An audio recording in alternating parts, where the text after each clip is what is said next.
மழையில் நனைந்து நெல் மூட்டைகள் சேதமடைவதால் தமிழக அரசு உடனடியாக பாதுகாப்பு நடவடிக்கைகளை மேற்கொள்ள வேண்டும் என்று அதிமுக பொதுச் செயலாளர் எடப்பாடி கே பழனிசாமி அறிக்கை வெளியிட்டுள்ளார். அவர் வெளியிட்ட அறிக்கையில் தமிழகத்தில் திறந்தவெளி நெல் கொள்முதல் நிலையங்களில் சேமிக்கப்பட்ட நெல் மூட்டைகள் மழையில் நனைந்து சேதமடைவது தொடர்ந்து நடைபெறுவதாக குற்றம் சாட்டியுள்ளார். கடந்த 5 ஆண்டுகளாக திமுக ஆட்சியில் அரசு நேரடி கொள்முதல் நிலையங்களுக்கு விவசாயிகள் கொண்டு வந்த நெல் வெயிலிலும் மழையிலும் நனைந்து சேதமடைந்தது போலவே மாற்றத்தை கொண்டு வருவோம் என கூறிய தற்போதைய தாவேக ஆட்சியிலும் எந்த முன்னேற்றமும் இல்லாமல் நெல் மழையில் நனைந்து வீணாகும் நிலை தொடர்கிறது.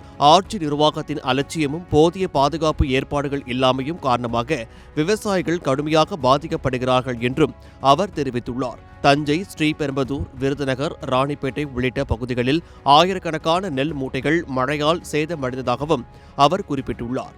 குடோன்கள் இல்லாதது, தார்பாய்கள் போதிய அளவில் வழங்கப்படாதது மற்றும் நெல் உடனடியாக அறுவை ஆலைகளுக்கு அனுப்பப்படாதது போன்றவை முக்கிய காரணங்கள் எனவும் அவர் கூறியுள்ளார். அரசின் நிதி நிலையை காரணம் காட்டி குடோன்கள் அமைக்கும் பணியை தள்ளி போடக்கூடாது எனவும் இதனை தடுக்க அனைத்து கொள்முதல் நிலையங்களிலும் உடனடியாக குடோன்கள் அமைக்க வேண்டும் எனவும் அவை கட்டப்படும் வரை போதுமான தார்பாய்கள் வழங்கி நெல் பாதுகாக்கப்பட வேண்டும் எனவும் அரசை அவர் வலியுறுத்தியுள்ளார்.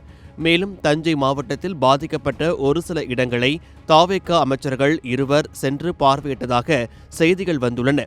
அமைச்சர்கள் பார்வையிடுவது மட்டும் போதாது, நிரந்தர தீர்வான பாதுகாப்பு நடவடிக்கைகள் எடுக்கப்பட வேண்டும் என்றும் அவர் கேட்டுக் கொண்டுள்ளார்.